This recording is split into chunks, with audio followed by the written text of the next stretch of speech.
Kriss Kross was the youngest group that ever blew up in the rap game. They were dropping platinum hits and setting fashion trends when they were still in middle school and had the whole world bumping their music. But later in life, their story would end in beef, addiction, and a tragic overdose. This is the sad story of Kriss Kross. Kriss Kross was a group that included two rappers, Chris Mac Daddy Kelly and Chris Daddy Mac Smith. They both grew up together in Atlanta and started hanging out in the first grade. Even though they were two of the biggest child stars in rap history, they never even planned on making music. When they were growing up, the only thing they were into was looking fresh and getting girls. They didn't get serious about making music until they were discovered by a future legend. In 1991, Jermaine Dupri was shopping at the Greenbrier Mall in Atlanta. Jermaine was only 19 at the time, but he already had a fan base in Atlanta as a rapper and producer. While he was at the mall, Jermaine noticed two kids were getting attention from all the girls. They were getting free cookies from the food court and walking around like they were already stars. Jermaine thought maybe they were on Nickelodeon or some other kids show. He'd never seen kids with so much swag and wanted to know who they were. So Jermaine walked right up to them and that's what they did, thinking they were already famous. One of the kids looked back at him and said, "We're just cool." That blew him away. And Jermaine knew from the jump that these kids were gonna be big. That's how Kriss Kross first got discovered. After that, Jermaine started kicking it with both of the boys and paid close attention to how they moved. Chris and Chris used to wake up at 6 a.m. just to hit the barbershop and get fresh. Plus, they were already huge sneakerheads at just 11 and 12. Jermaine Dupri had never seen kids that young who were so fly and already knew how to dress. So, Jermaine started picking them up from school and driving them wherever they wanted to go. Chris and Chris loved Ice Cube, so they would listen to America's Most Wanted in the car. They knew all the words by heart and would rap along to every song. Jermaine noticed that they knew all the lyrics and had the delivery and hand motions perfect. So he started thinking that if he could write a song for Chris and Chris to rap, it could blow up. But it didn't right away. At first, Chris and Chris didn't like any of the songs Jermaine wrote for them. Jermaine started writing a new song every day, but Chris and Chris weren't afraid to tell him if they thought it was whack or corny. Finally, Jermaine wrote a song called Little Boys in the Hood, and that's when they finally saw the vision. Chris and Chris recorded the track, then Jermaine sent the record over to his man Joe the Butcher at Rough House Records. Joe was also feeling the track, so he offered the boys a record deal. They decided to name the group Kris Kross, and Jermaine got to work on making beats and writing more songs. It took a while to put all the pieces together, but their first album, Totally Crossed Out, finally dropped on March 31st, 1992. The project was a huge success and sold over 4 million copies. It made it to #1 on the Billboard chart and stayed there for 2 straight weeks. It also featured the hit Jump, which went viral all over the world and topped the charts in the US, Switzerland, and Australia. Jump ended up being the 3rd biggest single of the year after selling over 2 million copies. So right away, Kriss Kross was a massive hit, but it wasn't just their music that fans liked. They also had a unique fashion style. Kriss Kross popularized the trend of wearing their clothes backward, and kids everywhere started to copy their style. Even though they got some hate for it, their influence was undeniable. The video for Jump started playing all the time on MTV, which made Kriss Kross a household name. Suddenly, they were touring the world, selling out shows everywhere. Their hype was so crazy, they even got invited to go on tour with Michael Jackson. Kriss Kross joined Michael on the Dangerous World Tour in Europe, and they even had a cameo in the video for the song Jam. Sharing the stage with one of the most famous entertainers of all time put Kriss Kross on a whole different level. All of a sudden, they started showing up everywhere. They also had cameos in the video for Run DMC's Down with the King and TLC's Hat to the Back. They even had their own video game on Sega CD called Kriss Kross Make My Video and got a deal to star in a Sprite commercial. Kriss Kross went from being unknown kids to 2 of the biggest stars in the music industry in less than a year, all before they were even in high school.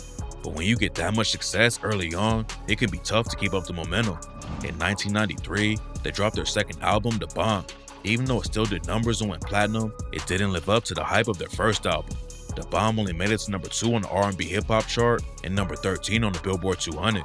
By that point, Kriss Kross was getting older, and they didn't want to be seen as child stars. So they went with a more hardcore gangsta image that wasn't as clean-cut as their first album.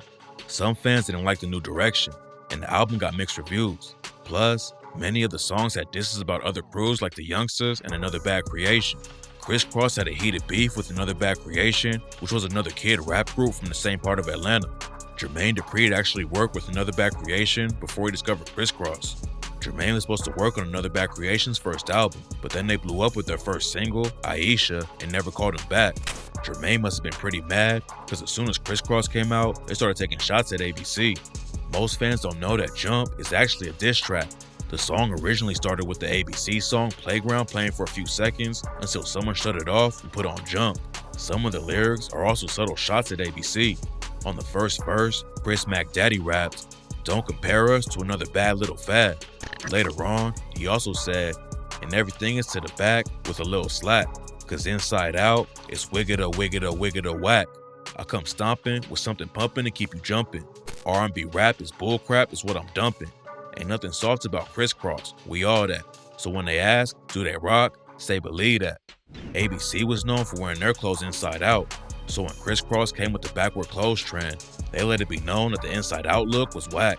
ABC was also discovered by Michael Bivins, a singer and rapper who was part of the R&B groups New Edition and Belle Biv DeVoe. ABC was a part of Michael's East Coast family, a collective that was known for mixing R&B and hip-hop. Chris Daddy Mac was taking a shot at ABC and claiming that R&B rap was trash.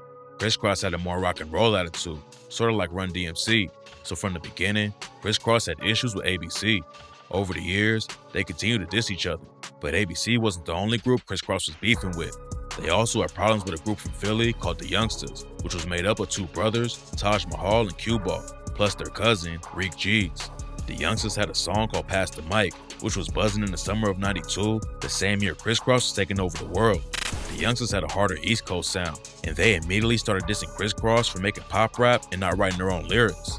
So when Kris Kross finally dropped The Bomb in '93, they had bars for all their haters.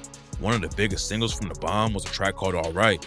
On the song, Chris Daddy Mac raps, "Now throw your hands in the air and wave from side to side. If the feeling that you're feeling is the feeling of pride, see, I ain't come out whack, I came out right. Unlike those moles who try to pass the mic." He also had bars for ABC, rapping, "Everything is real, but you want to diss cause a nigga sold a couple mil. Look here, you can't say nothing if you're last in the line. So when you diss, it just lets me know I'm on your mind, and it's alright." Alright hit #1 on the Billboard chart, making it the biggest single from The Bomb. But the Youngsters quickly clapped back with the song Cruise Pop. Taj Mahal took a direct shot at Kris Kross, rapping, "I pray for the chump that bumps me or plays me like a punk. So jump if you want me." Cruise Pop also had a feature from Treach with Naughty by Nature, who was mentoring the Youngsters. Treach quietly had a beef with Jermaine Dupri that started over Kris Kross.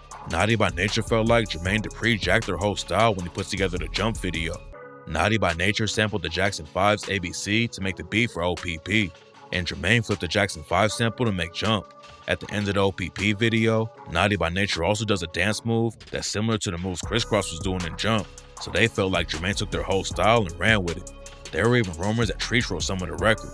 To make it worse, Jermaine Dupri said in an interview that everyone gets mad at Kris Kross for not writing their own rhymes, but no one cares that Ben Rock from Naughty by Nature was using writers. So when the Youngsters started beefing with Kris Kross, Treach tried to help him out to get back at Jermaine. Treach later took a shot at Jermaine on the track Craziest, rapping, "I'm hitting Jermaine in Atlanta cause he owe me loot for that Jump shit." So the beef wasn't just between the kids, and even the adults were throwing shots. But even though things got pretty heated, it didn't go much further than that. ABC and the Youngsters never really took off except for a few early singles. Even Kris Kross started to fall off not long after that. As they got older, Kris Kross wanted to prove they were more than just child stars and try to portray a harder image. But fans that watched them get famous as kids and knew they weren't really from the streets. Kris Kross blew up off pop rap bangers, so when they tried to go with a more hardcore sound, fans weren't feeling it. After The Bomb, Kris Kross took a few years off from music, but they came back with their third album, Young, Rich, and Dangerous, in 1996. By that point, Kris Kross had grown up and weren't kids anymore. Their voices had changed, and they had a whole new look. Even though it got some positive reviews, Young, Rich, and Dangerous was their last successful album and peaked at 15 on the Billboard chart. It produced a few successful singles like Tonight's the Night and Live and Die for hip hop, but it would end up being their last album, and Kris Kross officially broke up not long after. They must have realized that they were never going to see the success they had as kids, so they both went back to school to get an education. Chris Kelly studied audio engineering and started his own label, C Connection Records. Chris Smith studied marketing and business management and founded a company called One Life Entertainment.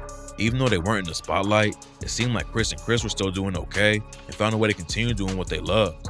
But over the years, fans started to get concerned. In 2009, photos leaked showing Chris Kelly with some pretty bad bald spots. Rumors started going around that he might have cancer. He later shot down the rumors and told the gossip site ATV that his health was just fine. He just had alopecia. Some fans were still concerned, but no one had a reason to not believe him. But sadly, there may have been more to the story that Kris didn't want fans to know. Kris Kross reunited in 2013 for the 20th anniversary concert of Jermaine Dupri's label, So Def. It was at the Fox Theater in their hometown of College Park, Georgia. They put on a great show, and there were even talks of Kris Kross getting back together for a tour. But no one had any idea that it would be their final performance. A few weeks later, on April 29, 2013, Kriss Kelly was found unconscious at his home in Atlanta. He was rushed to Atlanta Medical Center in critical condition, and on May 1st, he was pronounced dead at just 34 years old. Fans were shocked by the news and wanted answers. After the paramedics took Kris to the hospital, a woman who said she was his friend told investigators what happened. She claimed that she had brought Kris home to recover from drug use, but the night before he died, he'd taken a fatal dose of cocaine and heroin. The autopsy also confirmed that his death was from a toxic mixture of cocaine, heroin, alcohol, lean, and Xanax. So Kris was under the influence of a whole bunch of different drugs and had quietly been struggling with addiction for years. TMZ later released a video that Kris recorded hours before his death. In the video, Kris can be seen drinking beers, kicking it with a bunch of people who seem pretty messed up.